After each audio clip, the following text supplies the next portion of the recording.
한번 따라 하실까요? 삼손이 몰락한 이유. 삼손이 몰락한 이유. 성경에 어린 시절을 기록한 사람이 그렇게 많지 않습니다. 특별히 어린 시절뿐만 아니라 탄생의 이야기를 기록한 사람은 소수입니다.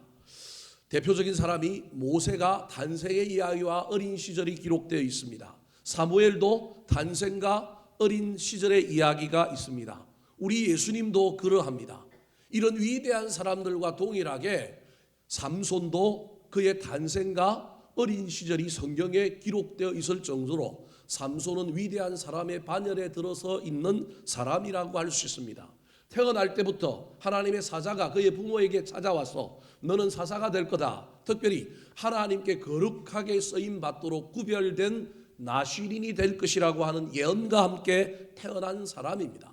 뿐만 아니라 하나님이 그를 너무도 사랑하여 그가 부르짖을 때마다 하나님의 영을 부어주셔서 초자연적인 힘을 발휘하여 수많은 블레셋의 사람들을 죽이고 블레셋 사람들에게는 저승사자와 같은 그러한 이미지로 기억될 정도로 무서운 사람이었습니다. 그럼에도 불구하고 삼손의 일생을 살펴보면 그는 끝이 좋지 못한 사람입니다. 재미난 이야기는 많은 것 같은데 그 이야기 속에 하나님을 향하여, 공동체를 향하여, 다른 사람을 향하여 무엇인가를 한 일이 그렇게 많지 않습니다. 오로지 자기만을 위하여 그 힘을 썼고 받은 은사와 달란트가 가득했지만 그가 나라를 위하여, 민족을 위하여 크게 한 일이 별로 보이지 않습니다. 더 나아가서 오늘 본문에 보면 그의 말년, 그의 최후를 기록하고 있는데 그것이 너무 비극적입니다. 들릴라라고 하는 여인에게 속아서 힘이 사라져 버렸고 블레셋 사람들에게 잡혀갔는데 두 눈이 뽑혀 버렸습니다. 옥에서 여자들이나 돌리는 뭘 돌리고 있느냐 하면 맷돌을 돌리며 비웃음을 받고 있습니다. 블레셋 사람들의 축제장에 잡혀 올라가서 피에로가 되어서 뭘 부리는 사람으로 전락해 버렸느냐 하면 재주 부리는 사람, 남에게 웃음을 주고 남들이 곰처럼 재주 부리는 이 삼손을 보고 블레셋 사람들이 즐거워하고 있는 이야기의 주인공이 되어버렸습니다. 어찌하여 삼손은 받은 것이 많았음에도 불구하고 큰 힘과 능력이 있고 하나님의 선택을 받았음에도 불구하고 그는 비참한 최후를 맞이하는 사람, 끝이 좋지 못한 사람이 되었을까요? 오늘부터 사순절이 시작됩니다. 사순절은 주일을 포함하기 때문에 총 46일입니다. 저는 이 기간 동안 저와 여러분이 하나님께 가까이 갔으면 좋겠습니다. 작심삼일 반짝하다가 마는 것이 아니라 끝이 좋은 인생이 되었으면 좋겠습니다. 끝까지 주님과 동행하고 큰 은혜를 받아서 삼손과 같이 끝이 좋지 못한 사람이 아니라 사순절을 다 지나고 부활의 영광에 저와 여러분이 함께 동참하고 살아났으면 좋겠습니다. 그렇다면 삼손이 왜 이렇게 끝이 못한 인생이 되었는지를 살펴보고 우리도 은혜 받아 그런 우를 범하지 말고 우리는 그것을 극복하며 이 사순절을 보내야 하지 않겠습니까? 자, 그렇다면 삼손이 끝이 좋지 못한 인생으로 몰락하게 된 이유는 무엇일까요? 첫 번째입니다. 따라 하시겠습니다. 약점을 깨닫고 경계하지 못했습니다. 약점을 깨닫고 경계하지 못했습니다. 삼손이 가지고 있는 착각이 세 가지가 있는데 그중에 첫 번째 착각이 약점의 착각입니다. 약점이 있는데도 약점이 없는 줄 알고 산 사람, 약점이 있음에도 불구하고 약점을 모르고 산 사람이 누구냐면 삼손입니다. 약점이 없는 사람은 없습니다. 누구나 다 약점이 있습니다. 그래서 그 약점을 극복하려고 애를 쓰든지 아니면 약점은 피해야 됩니다. 경계해야 됩니다. 조심해야 됩니다. 한 나라의 대통령이 되면 그 대통령은 국사를 논의하기 때문에 옛날에 어떤 대통령은 술을 좋아함에도 불구하고 술을 안 드셨답니다. 은퇴하면서 기자가 은퇴하면서 제일 하고 싶은 일이 무엇이냐 물었더니 뭐 한 잔 먹고 싶다고요? 막걸리 한 잔 먹고 싶다고 어떤 대통령이 그렇게 얘기했답니다. 무슨 말이냐 하면 술을 너무 좋아하는데 술 먹으면 실수할까 봐, 말이 엇나갈까 봐 국가의 모든 국사를 결정해야 되는데 저 북한이 쳐들어오면 내가 술에 취해 판단력 미스가 있으면 안 되니 나는 대통령인 동안에는 술을 입에도 뭐하지 않겠다? 되지 않겠다. 사람마다 다 가치가 다르지만 여러분, 저와 여러분이 어떤 약점이 있다면 그 약점을 알아야 하지 않겠습니까? 미연에 방지하고 경계해야 되지 않겠습니까? 사순절 기간 동안에는 저와 여러분이 약점을 발견하는 기간입니다. 그리고 그 약점을 예수 그리스도의 십자가에 같이 못 박는 기간입니다. 주님 앞에 기도함으로 말미암아 내가 이 약점에, 이 유혹에 빠지지 않게 해달라고, 나를 챙겨주고 이 약점으로부터 보호해주는 주변의 많은 사람들을 달라고 기도하며 나아가야 되는 시기입니다. 오늘 본문에 나오는 삼손은 자기의 약점이 무엇인지를 몰랐던 사람입니다. 약점인데 약점을 강점으로 이용하려고 했던 사람이 누구냐면 삼손입니다. 자, 어디에 나올까요? 오늘 본문 앞에 있는 사사기 14장 1절과 2절 말씀입니다. 시작. 삼손이 딥나에 내려가서 거기서 블레셋 사람의 딸들 중에서 한 여자를 보고 올라와서 자기 부모에게 말하여 이르되 내가 딥나에서 블레셋 사람의 딸들 중에서 한 여자를 보았사오니 이제 그를 맞이하여 내 아내로 삼게 하소서 하매. 문자적으로 보면 여러분, 삼손이 한 여자의 맛이 가가지고 완전히 콩깍지가 씌어갖고 부모에게 장가 보내달라고 얘기한다라는 것입니다. 그런데 저건 좀 문제가 있습니다. 나실인이라고 한다면, 그의 부모들에게 영적인 교육을 잘 받았다고 한다면 이방 여인과 결혼하면 안 됩니다. 모세의 율법이 아주 엄밀하게 지켜졌던 저 때에 특별히 나실인이라고 한다면 블레셋 사람과 결혼하면 안 되는데 어찌하여 삼손이 어린 시절 교육을 잘 받았음에도 불구하고 저렇게 이야기할까요? 저기에는 이유가 있습니다. 삼손이 단순히 한 여자에게 뽕가가지고 아무 생각 없이 그냥 이방 여자와 결혼하겠다고 하는 것이 아닙니다. 선한 의도, 목적이 있었습니다. 그 목적이 무엇이었을까요? 자, 14장 4절 말씀 같이 읽어볼까요? 시작. 그때 블레셋 사람이 이스라엘을 다스린 까닭에 삼손이 틈을 타서 블레셋 사람을 치려함이었으나 그의 부모는 이 일이 여호와께로부터 나온 것인 줄은 알지 못하였더라. 결혼이라고 하는 걸 전제로 블레셋 사람들에게 가서 하친을 맺는 것처럼 하고 잔치를 벌이고 술을 취하게 먹고 나게 한 다음에 그들을 쳐서 죽이려고 하는 속마음을 가지고 있는 사람이 누구냐 하면 삼손입니다. 본인이 사사가 되고 난 다음에 자기 나라를 괴롭히는 저 블레셋을 어떻게 혼내줄까 생각하다가 그가 마음에 품게 된 계획이 뭐냐면 결혼입니다. 그러니까 결혼이라고 하는 수단을 사용하는 겁니다. 목적은 뭐냐 하면 블레셋을 무찔러고 이기는 겁니다. 여기에서 조심해야 됩니다. 저와 여러분이 목적이 선하다고 수단은 가리지 않고 아무거나 쓰면 안 됩니다. 세상은 뭐로 가도 서울만 가면 된다고 얘기하지만 우리는 똑바로 서울을 가야 되는 사람들입니다. 성경을 읽기 위하여 촛대를 훔치면 안 됩니다. 악한 마귀가 나쁜 수단을 쓰다가 저와 여러분이 그 수단이 약점인데도 모르고 그 약점에 빠져서 중독되게 만듭니다. 삼손은 최고의 약점이 뭐였느냐 하면 이성의 유혹, 여자에 약한 것이었습니다. 그런데 그는 자기 약점을 모르고 그 약점을 강점으로 사용하려고 블레셋을 혼내주고 블레셋과 전쟁하여 이기려고 하는데 그냥 그 결혼이라고 하는 것을 쓰려고 했습니다. 근데 알고 보니 여기에 자기 약점이 있었던 겁니다. 그 여자가 좋아 보이는 거예요. 이뻐 보이는 거예요. 목적보다는 약점이 나타나서 여자가 눈을 가리기 시작하는 거예요. 조금 있으면 여러분 목적은 온데간데 없고 뭐만 눈앞에 있어요? 여자만 눈앞에 있게 되는 거예요. 이때부터 삼손에게 이성의 문이 열리기 시작한 거예요. 자기도 제어할 수 없는 바람기가 등장한 겁니다. 좋은 일 하려고 무엇인가를 했는데 그것이 자기의 약점인데도 모르고 그 일을 함으로 말미암아 그 길에 문이 열려버렸습니다. 중독이 일어났습니다. 이때부터 여성 편력이 시작됩니다. 사사로서의 사명은 온데간데 없고 여러분 음란한 삶으로 향하여 달려가고 있는 사람이 누구냐 하면 삼손입니다. 두 번째 여자를 만납니다. 그 여자가 누구일까요? 사사기 16장 1절 말씀 같이 읽어볼까요? 시작. 삼손이 가사에 가서 거기서 한 기생을 보고 그에게로 들어갔더니 첫 번째 여자가 딥나의 정상적인 여자라고 한다면 두 번째 여자는 가사라고 하는 오늘날의 저 가자 지구에 해당되는 도시가 성경의 명칭이 가사입니다. 저 가사에 누구 집으로 갔어요? 기생집으로 간 겁니다. 정상적인 여인이 아닌 이제는 음란의 문이 열려서 자기 약점이 완전히 중독으로 문이 열려버려서 이제는 기생을 찾아가고 있습니다. 여기에 만족을 못하여 세 번째 여인 요부를 만납니다. 그 요부가 누구일까요? 16장 4절 오늘 본문에 나오는 또 다른 주인공 들릴라입니다. 같이 읽어볼까요? 시작. 이후에 삼손이 소래 골짜기에 들릴라라 이름하는 여인을 사랑하매. 이번에는 뭐 한다고요? 사랑합니다. 완전히 콩깍지가 쓰여서 들릴라라고 하는 여인의 정체성도 모르고 그를 사랑하기 시작합니다. 소래 골짜기는 블레셋과 유다 지경의 중간 지대에 있기 때문에 이 들릴라라고 하는 여인이 블레셋 여인인지 이스라엘 여인인지 알 수는 없습니다. 그럼에도 불구하고 이 여자의 정체성은 이름에서 드러납니다. 삼손이라고 하는 이름의 뜻이 태양이라고 한다면 들릴라라고 하는 이름 뜻은 밤입니다. 밤의 여왕이 누구냐 하면 들릴라입니다. 일종의 로비스트입니다.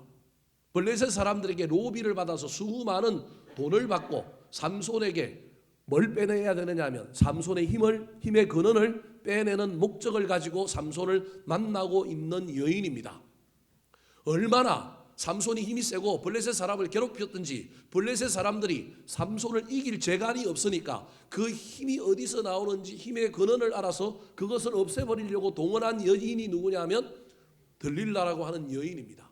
이 여인이 이것을 캐기 위하여 여러분 아양을 떨면서 애교를 부리면서 이 삼손에게 3번이나 방법을 물었습니다. 그때마다 삼손이 거짓말로 알려주었습니다. 3번 하고 나서면 여러분 이 여자가 그만두든지 포기를 해야 될 뿐만 아니라 3번이나 자기를 시험하고 군대를 불러서 자기 힘의 근원을 이렇게 테스트하려고 했다면 이 여자는 이상한 여자, 이 여자는 나를 이용하는 여자라고 하는 것을 깨닫고 이게 약점이다라고 하는 걸 깨닫고 멀리 도망가야 하지 않겠습니까? 그런데 도망을 가지 않습니다.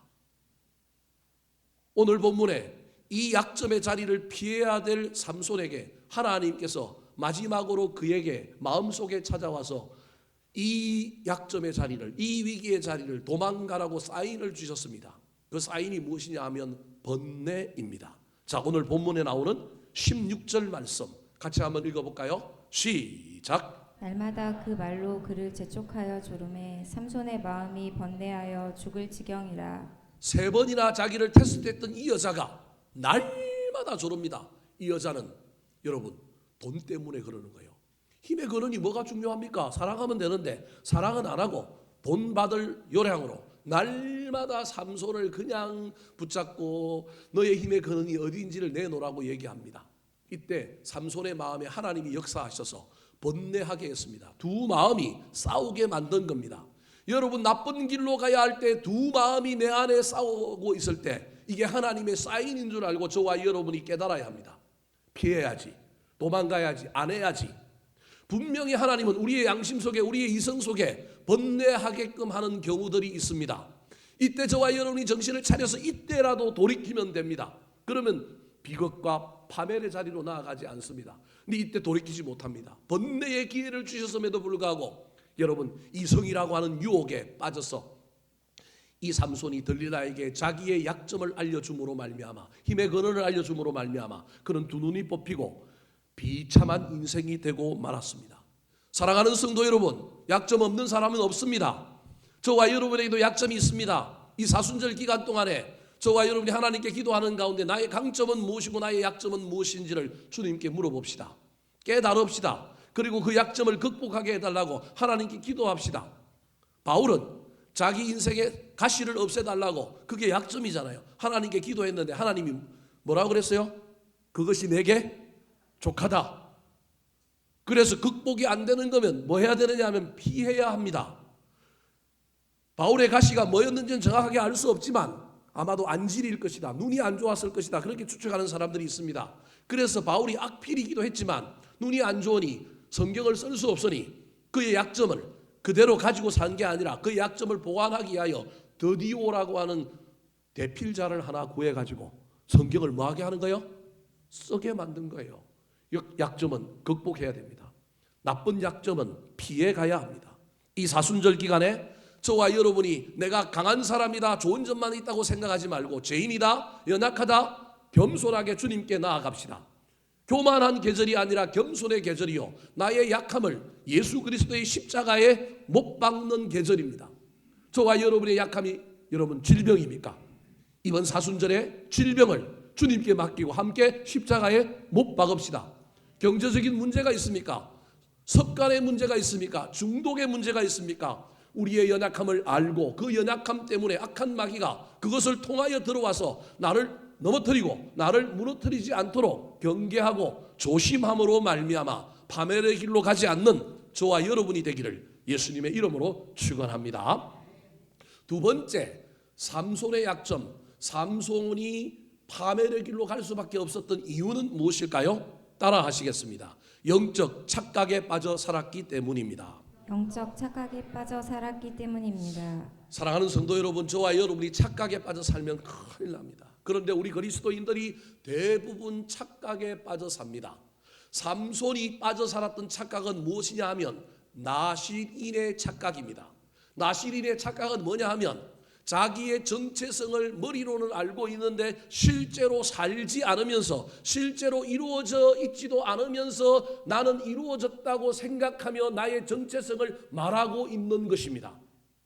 무슨 말이냐면 오늘 본문에 보면 드릴라가 삼손에게 머리의 그 힘의 근원을 알려고 할 때 마지막에 어쩔 수 없이 덜덜덜 볶이다가 삼손이 자기의 힘의 근원을 고백하는 가운데 자기가 어떤 사람인지 자기 입으로 자기 정체성을 고백합니다.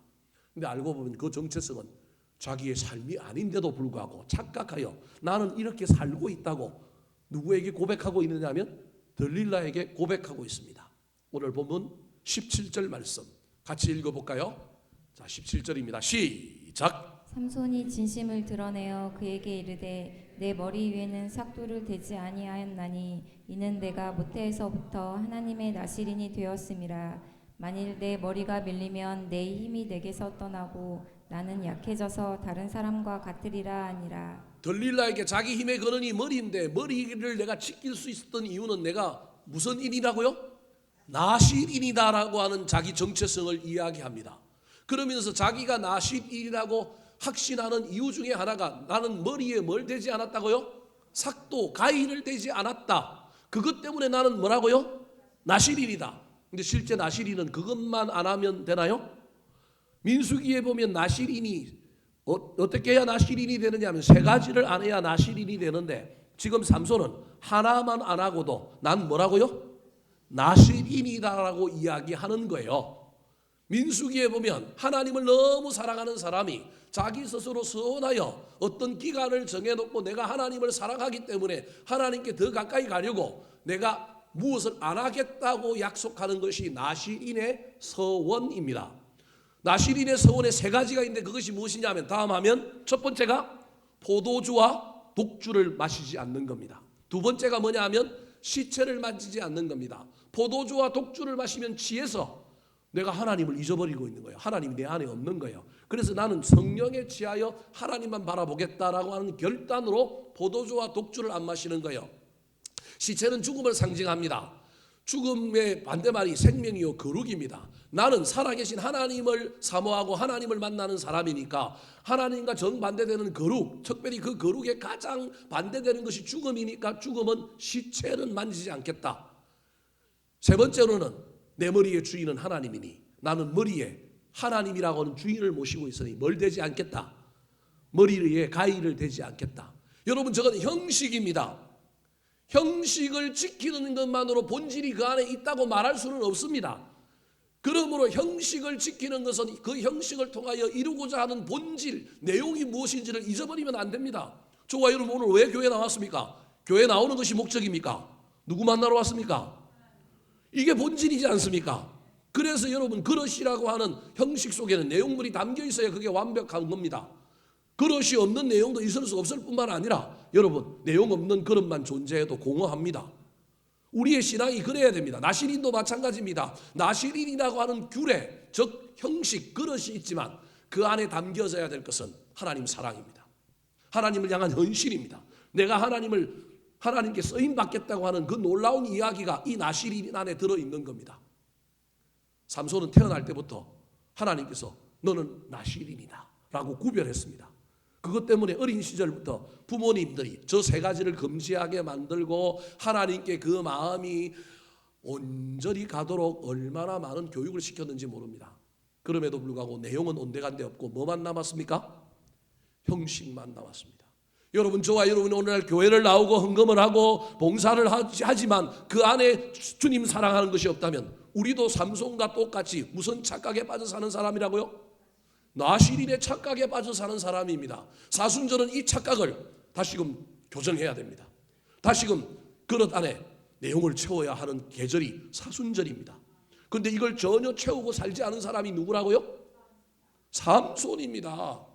세 가지인데도 불구하고 여러분, 두 가지는 온데간데 없는데도 불구하고 하나 지켜놓고도 뭐라고 얘기하고 있어요? 나실인이다. 사랑하는 성도 여러분, 저와 여러분이 예전에 안 뜨거웠던 사람이 누가 있습니까? 지금 뜨겁습니까? 지금 예수 믿는데 펄펄펄 날아다닙니까? 옛날에 예수 믿으면서 뜨거워가지고 안 날아다녀 본 사람이 어디 있어요? 근데 옛날에 날아다녔다고 지금도 내가 날아다닌다고 얘기하면 어때요? 왕년에? 소용없습니다. 그거 나실인의 착각입니다. 어제 받은 은혜로 오늘을 살면 안 되고, 오늘은 무슨 은혜로 살아야 돼요? 오늘 받은 은혜로 살아야 되는데 어제 받은 은혜 가지고 지금 빼먹고 있으면서도 나는 은혜로운 사람이야, 난 예수 잘 믿고 있어. 여러분, 이게 다 나실인의 착각입니다. 하나만 하고 다 했다고도 하지 마시고요. 예전에 했다고 지금도 그렇다고 착각하면 큰일 납니다. 그래서 우리는 이 사순절 기간에 내가 이 나실인의 착각에 빠져 있는 것은 아닌지, 나의 형식과 나의 내용이 그대로 잘 살아있는지 점검하고 다시금 회복해야 합니다. 삼손은요, 이미 나실인의 규례 중에 두 개를 다 범했습니다. 범한 줄도 모르고 범했습니다. 뭘 범했을까요? 첫 번째가 포도주와 독주 금지인데 이거 범해버렸습니다. 언제 범했을까요? 딥나에 있는 첫 번째 여자에게 결혼 구애하러 갔을 때 이걸 완전히 놓아버립니다. 자, 우리 사사기 14장 10절 말씀 시작. 삼손의 아버지가 여자에게로 내려가매 삼손이 거기서 잔치를 베풀었으니 청년들은 이렇게 행하는 풍속이 있음이더라. 결혼하기 전에 처가에 가서 잔치 베풀어 주는 풍습이 있었던 겁니다. 그래서 처가인 블레셋 사람들이 가서 잔치를 베풀었는데 블레셋 사람들은 주신을 섬기는 사람들입니다. 풍속이 있습니다. 7일 동안 술과 파티를 합니다. 이 파티의 호스트가 누구냐면 삼손입니다. 딥나의 여인과 결혼하려고 자기가 가서 잔치를 베풀었습니다. 힘이 세가지고 삼손은 술을 먹어도 잘 안 취하니 여러분, 술 먹여놓고 그 사람들 다 죽이려고 하는 계략을 가지고 있으니 삼손이 앞장서서 잔들고 부어라 마셔라 그랬을 가능성이 충분히 있지 않습니까? 오늘 본문에 술 먹었다는 말은 없지만 잔치의 이야기 속에 삼손은 이미 자기의 첫 번째 나실인의 정체성, 여러분, 포도주와 독주를 마신 겁니다. 더 나아가서 두 번째 여인 누구를 만나러 갔어요? 가사에 있는 기생 만나러 갔습니다. 기생집에는 뭐가 있어요? 당연히 술이 있지 않습니까? 그러면 삼손은 이 첫 번째 규례를 이미 범하였는데 본인은 범했다고 생각하지 않는 거예요. 나는 나실인이라고 착각하면서 하는 거예요. 범해버렸는데 내용도 없을 뿐만 아니라 그릇도 지금 금이가 있는데도 불구하고 내 신앙이 괜찮다고 생각하고 있으면 저와 여러분은 삼손과 동일한 나실인의 착각에 빠져 살고 있는 겁니다. 두 번째 나실인의 규례가 뭐였느냐 하면 시체를 가까이 하지 않는 거였습니다. 이것도 첫 번째 여자 집에 청혼하기 전에 왔다 갔다 하면서 범하게 됩니다. 어떻게 범했을까요? 자, 사사기 14장 5절 6절 말씀 시작. 삼손이 그의 부모와 함께 딥나에 내려가 딥나의 포도원에 이른즉 젊은 사자가 그를 보고 소리 지르는지라. 여호와의 영이 삼손에게 강하게 임하니 그가 손에 아무것도 없이 그 사자를 염소 새끼를 찢는 것 같이 찢었으나 그는 자기가 행한 일을 부모에게 알리지 아니하였더라. 네가 왜 거기서 나오냐고요? 사자가 왜 감히 누구 앞에 나와요? 삼손 앞에 나와서 딴 사람 앞에 나가야 되는데 잘못 나온 거예요. 그래서 삼손이 그 사자를 어떻게 해버렸어요?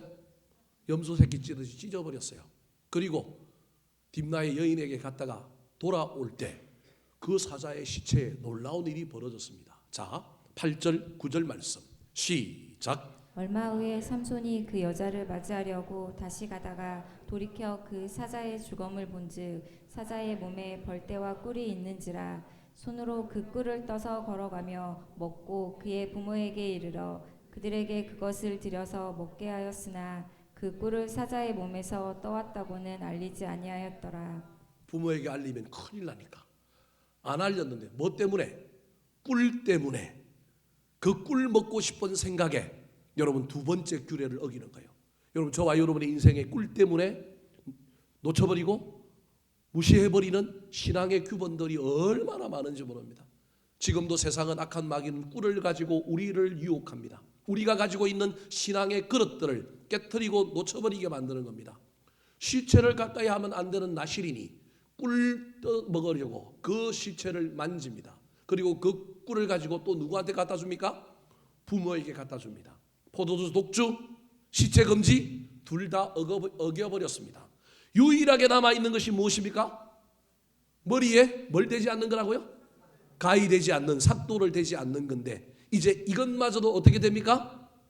이 지금 여인 앞에서 이야기함으로 말미암아 없어져 버린 겁니다. 사랑하는 성도 여러분, 내용 없는 형식이 참 거시기하지만 그럼에도 불구하고 그 내용 없는 형식이라도 뭐 해야 돼요? 붙잡아야 돼요. 왜냐하면 그래야만이 그 안에 뭘 채울 수 있기 때문에, 내용을 채울 수 있기 때문에. 제가 내용 없는 형식을 비판하지만 그렇다고 그거 없어지면 안 돼요. 그거라도 붙잡아야 돼요. 그거 없어지는 힘이 어떻게 됐어요? 사라진 거예요. 머리에 삭도 되니까 힘이 사라져 버린 거예요. 아무런 은혜도 없이 주일날 마당만 받고 예배 드리고 가는 것, 여러분 그 그릇만 있는 거예요. 이 사순절 기간에 여러분 그래도 그 그릇들을 잘 붙들고 그 그릇들 안에 내용들을 채워봅시다. 어제 받은 은혜로 오늘을 살지 말고 오늘은 오늘 은혜를 받으려고 애를 씁시다. 이 사순절 기간에 저와 여러분의 나시린의 착각을 다시 한번 점검하여 내가 혹시 착각하고 있는 건 아닌가? 어제 받은 은혜로 오늘을 살고 내가 뭐 하나 해놓고 다 했다고 착각하고 있고 이미 내 그릇들이 다 무너지고 깨져버렸는데 나 그릇 갖고 있다고 착각하고 있지는 않은지 살펴서 이 사순절 기간에 새 그릇 준비하고 그 그릇 안에 다시금 하나님 사랑, 은혜, 그 놀라운 구원의 기쁨, 그 내용들을 채워가는 저와 여러분이 되기를 예수님의 이름으로 축원합니다. 세 번째입니다. 삼손이 비참한 최후, 끝이 좋지 못한 비극의 몰락을 경험할 수밖에 없었던 이유가 무엇일까요? 따라하시겠습니다.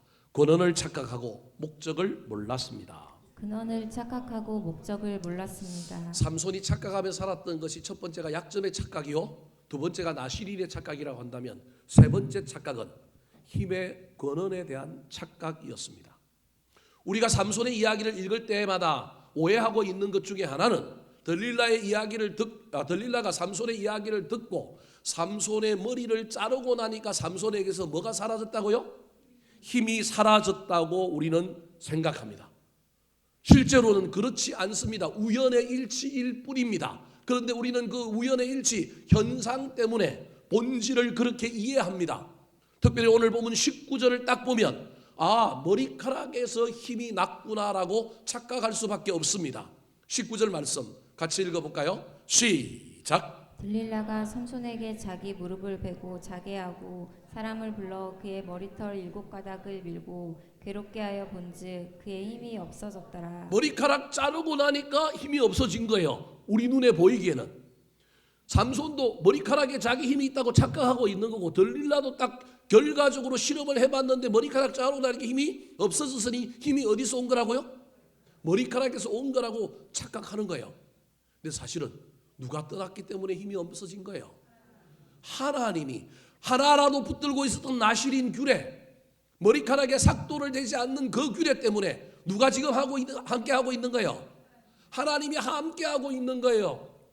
여러분, 이 나시린의 착각을 제일 많이 하고 있는 사람들이 누구냐 하면 저는 목회자들이라고 생각해요. 삼손의 이야기의 가장 중요한 핵심 중에 하나가, 삼손이 기도합니까? 삼손이 성경 읽어요? 삼손이 거룩하게 무슨 행동을 해요? 안 하는데 하나님이 어떻게 해요? 힘을 주셨다니까요. 사실은 여러분, 이 이야기는 오늘날 수많은 목사님들이 목회를 잘하는데, 목회를 잘하는 이유가 자기가 거룩하고 자기가 뭘 해가지고 막 기도도 열심히 하고 뭘 해서 된 줄 착각하고 있는데, 사실은 나와 상관없이 누가 주신 거예요? 하나님이 주신 건데 다 착각하며 다 착각에 빠져갖고 그냥 나한테 능력이 있다고 생각하고 내가 위대하다고 생각하며 목회하는 거예요. 사실은 오늘 이 본문 말씀은 저한테 제가 설교하고 있는 거예요. 사순절 기간에 이영기 목사 정신 차려라. 너의 그릇을 다시금 붙들고 그 안에 내용을 채워라. 네가 이룬 것, 네가 여기까지 온 것, 네가 받은 모든 것 다 네 능력이 아니라 누구로부터 왔다? 하나님 거로부터 왔다. 근데 내가 뭘 잘했더니 뭐가 잘 됐어요. 그러니까 우리는 이게 우연의 일치로 이게 내가의 능력 때문에 된 거라고 자꾸 착각하고 사는 거예요. 삼손이 그러고 살아왔다니까요. 내 입의 근원은 어디라고요? 머리. 머리 자르고 나니까 힘이 뭐했네? 없어졌네? 그런데 사사기를 자세히 읽어보면 삼손이 괴력을 발휘하고 삼손이 힘을 발휘할 때마다 어떤 일이 있었을까요? 그 이야기와 함께 꼭 따라다니는 구절이 하나 있습니다. 자, 사사기 14장 6절 말씀 시작. 여호와의 영이 삼손에게 강하게 임하니 그가 손에 아무것도 없이 그 사자를 염소 새끼를 찢는 것 같이 찢었으나 그는 자기가 행한 일을 부모에게 알리지 아니하였더라. 삼손이 사자를 죽일 때 힘이 어디서 왔느냐 하면 머리에서 온 게 아니고, 여러분, 여호와의 영이 삼손에게 강하게 뭐하니? 임하니. 그때마다 하나님이 임재했고 하나님이 주셨는데 영적으로 민감하지 못하니 기도도 안 하고 말씀도 안 읽고 그냥 그렇게 살다 보니 우연의 일치처럼 여겨질 뿐만 아니라 자꾸 힘의 근원을 착각하여 어디로부터 왔다고요? 머리카락으로부터 이 힘이 난다고 생각한 거예요. 알고 보면 누가 준 거예요?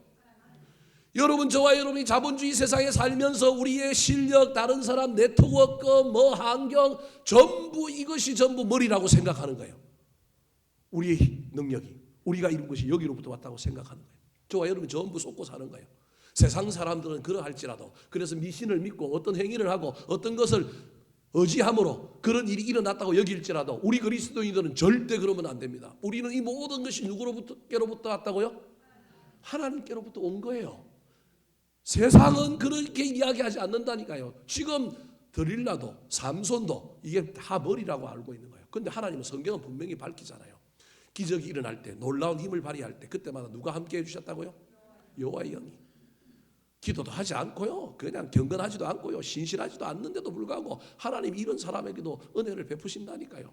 이런 목사에게도 하나님이 이럴 수 있다니까요. 착각하면 큰일 난다니까요. 내 능력이 아니라니까요. 나와의 그 어떠함과 상관없이 하나님이 하셨다니까요. 저 구절 하나만 있을까요? 아닙니다. 14장 19절 말씀 시작. 여호와의 영이 삼손에게 갑자기 임하심에 삼손이 아스글론에 내려가서 그곳 사람 30명을 쳐 죽이고 노략하여 수숫새끼 푼 자들에게 옷을 주고 심히 노하여 그의 아버지의 집으로 올라갔고. 첫 번째 여자 딥나에서 만난 여자와 결혼식披露宴에서 술 한잔 먹고 뭐 내느냐, 수수께끼를 냈어요. 근데 그 수수께끼 답은 누구밖에 알 수 없느냐 하면 삼손밖에 알 수 없는데, 수수께끼에 내기를 걸었단 말이에요. 옷을 내기로 했단 말이에요. 근데 블레셋 사람들이 그걸 못 맞추니까 딥나의 여인을 꼬셔갖고 샤바샤바 해가지고 삼손에게 그 답을 뭐 한 거예요? 빼내어 간 거예요. 그래서 블레셋 사람들이 삼손이 낸 수수께끼의 답을 맞춘 거예요. 그 바람에 내기했던 옷 30벌을 누가 물어내야 돼요? 삼손이 물어내야 되는데, 삼손이 얼마나 포악한지 그 옷을 어떻게 해요? 블레셋 사람들을 죽여가지고 시체에서 옷을 뭐 하는 거예요? 벗겨와가지고 자기가 주기로 한 내기의 상품을 준 거예요. 얼마나 포악해요. 얼마나 이상해요. 근데 그 이상한 짓을 하는 삼손에게 하나님이 뭘 주셨다고요?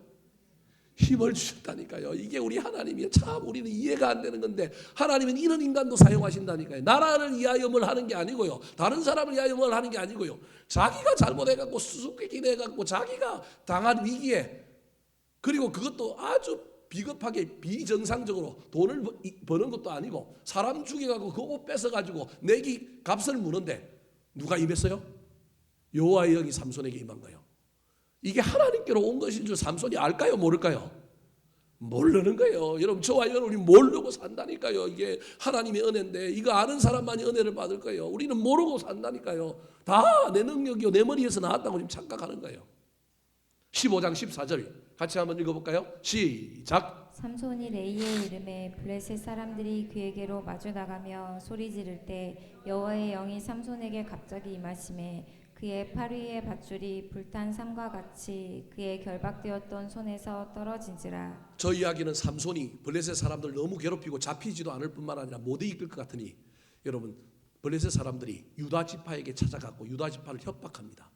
니들이 잡아와라, 안 그러면 너희들 쑥대밭도 만들겠다. 그러니 유다 지파 3,000명이 삼손에게 찾아가고 너 때문에 우리가 죽겠더니 너 대신에 우리 대신에 잡혀가. 그래서 자기 동족 3,000명에게 3줄에 묶여가지고 블레셋 사람들에게 인도된 사람이 누구냐 하면 삼손이에요. 참 이 사사기가 참 재밌어요. 얼마나 오늘하고 똑같은지 몰라요. 그때 블레셋 군사들이 인도된 삼손을 죽이려고 우르르 왔을 때 그가 갑자기 힘을 내갖고 자기 밧줄을 다 뭐 하는 거예요? 끊어버리는 내용이 있었대요. 그때도 여러분 어떻게 됐다고요? 여호와의 영이 갑자기 임한 거예요. 그거 아니었으면 저 줄 끊어요? 못 끊어요? 못 끊는데 우리 하나님 못 끊게 해야 정신을 차릴 텐데 못 끊게 하면 또 누가 없다 그래요? 하나님 없다 그런다니까요. 저와 여러분이 정신 좀 차리게 고난을 주면 누가 없다고요? 하나님이 없다고 그러는 게 저와 여러분이라니까. 이게 우리의 딜레마예요. 그래서 하나님이 그거 없다고 하고 또 도망가면 안 되니까 하나님이 저럴 때도 저에게 뭘 주셨느냐 하면 하나님의 영에 힘을 주신 거예요. 머리에서 힘이 나온 게 아니고 어디에서 나왔다고요? 하나님이 주신 거라니까요. 오늘 본문에 그걸 밝히고 있잖아요. 20절, 오늘 본문 20절 같이 읽어볼까요? 시작. 들릴라가 이르되 삼손이여 블레셋 사람이 당신에게 들이닥쳤느니라 하니 삼손이 잠을 깨며 이르기를 내가 전과 같이 나가서 몸을 떨치리라 하였으나 여호와께서 이미 자기를 떠나신 줄을 깨달지 못하였더라. 머리가 잘린 것이 힘이 아니고 누가 떠났기 때문에 힘이 없다고요? 여호와가 떠난 거예요. 그럼 여호와가 언제 떠났느냐면 머리 잘릴 때, 마지막 하나 남은 그릇, 마지막 하나 규례 그것만이라도 지키고 있으면 하나님이 그래도 한 가닥 가능성을 보고 있을 텐데 여러분 그걸 팔아먹었잖아요. 사랑이라고 하는 허울 때문에 여자한테 넘어가고 팔아먹었잖아요. 그 바람에 하나님이 이놈은 더 이상 뭐가 없는 놈? 가능성 없는 놈. 그래서 머리가 잘리면서 하나님이 동시에 떠났는데 사람들 눈에는 머리 잘린 게 힘의 근원으로 자꾸 여겨지는 거예요. 아니에요. 힘의 근원은 누구라고요? 여러분 이걸 볼 수 있어야 그리스도인이에요. 세상 사람들은 이게 안 보입니다. 뭐가 보이느냐면 머리만 보이는 거예요. 머리가 있느냐 없느냐, 기회가 있느냐 없느냐, 네트워크가 있느냐 없느냐, 돈이 있느냐 없느냐.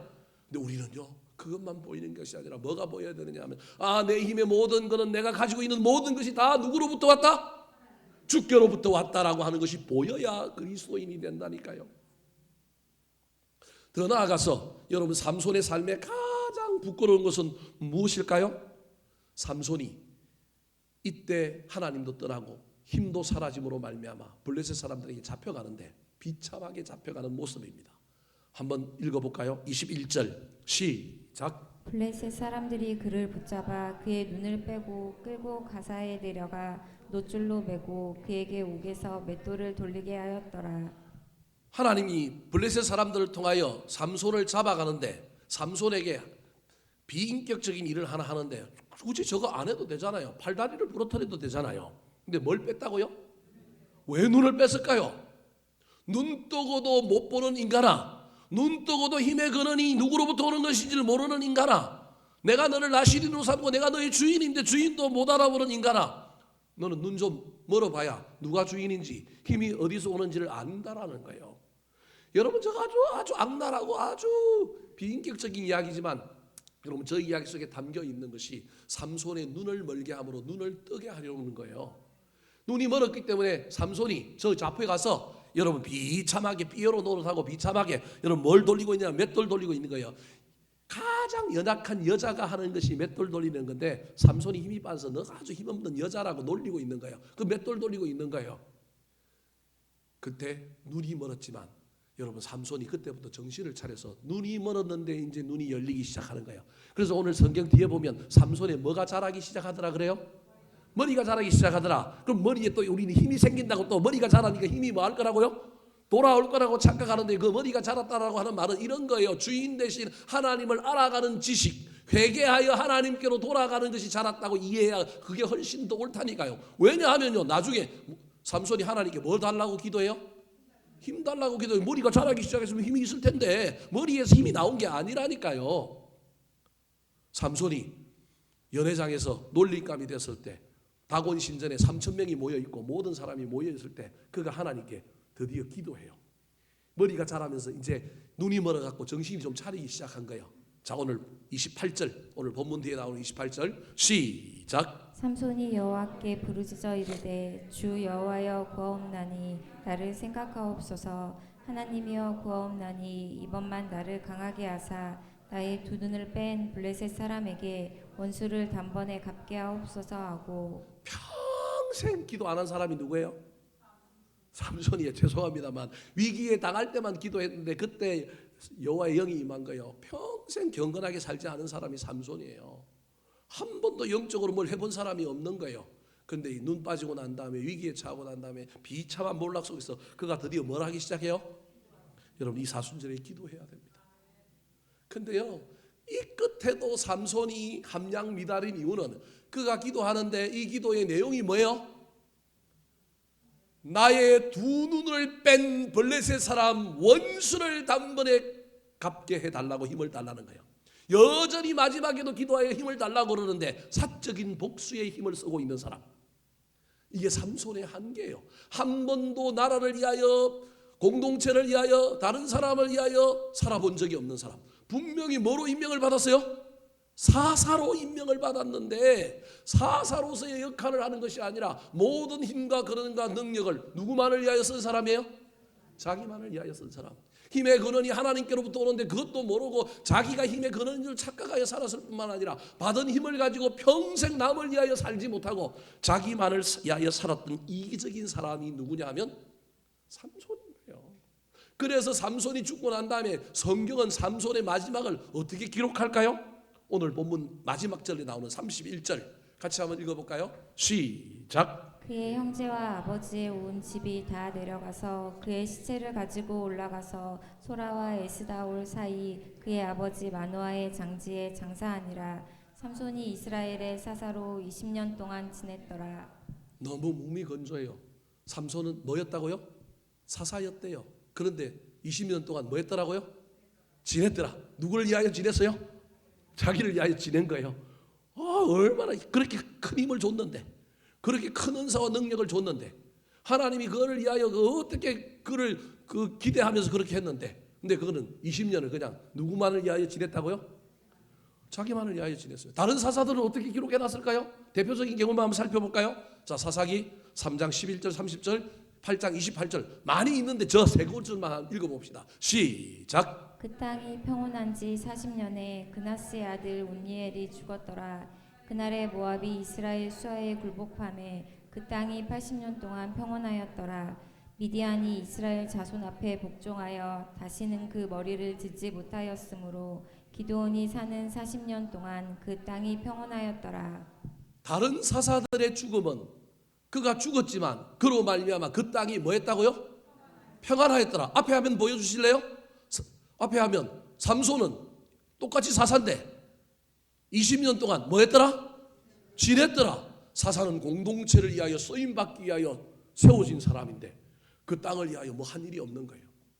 제가 오늘 설교하는 이유는 저 때문에 그러는 거예요. 저한테 적용하는 걸 여러분에게 나누는 거예요. 이영기 목사가 덕양중앙교를 은퇴했는데 우리 덕양중앙교회의 역사에 이렇게 기록됐어요. 이영기 목사가 덕양중앙교회에서 25년 동안 목회하며 지냈더라.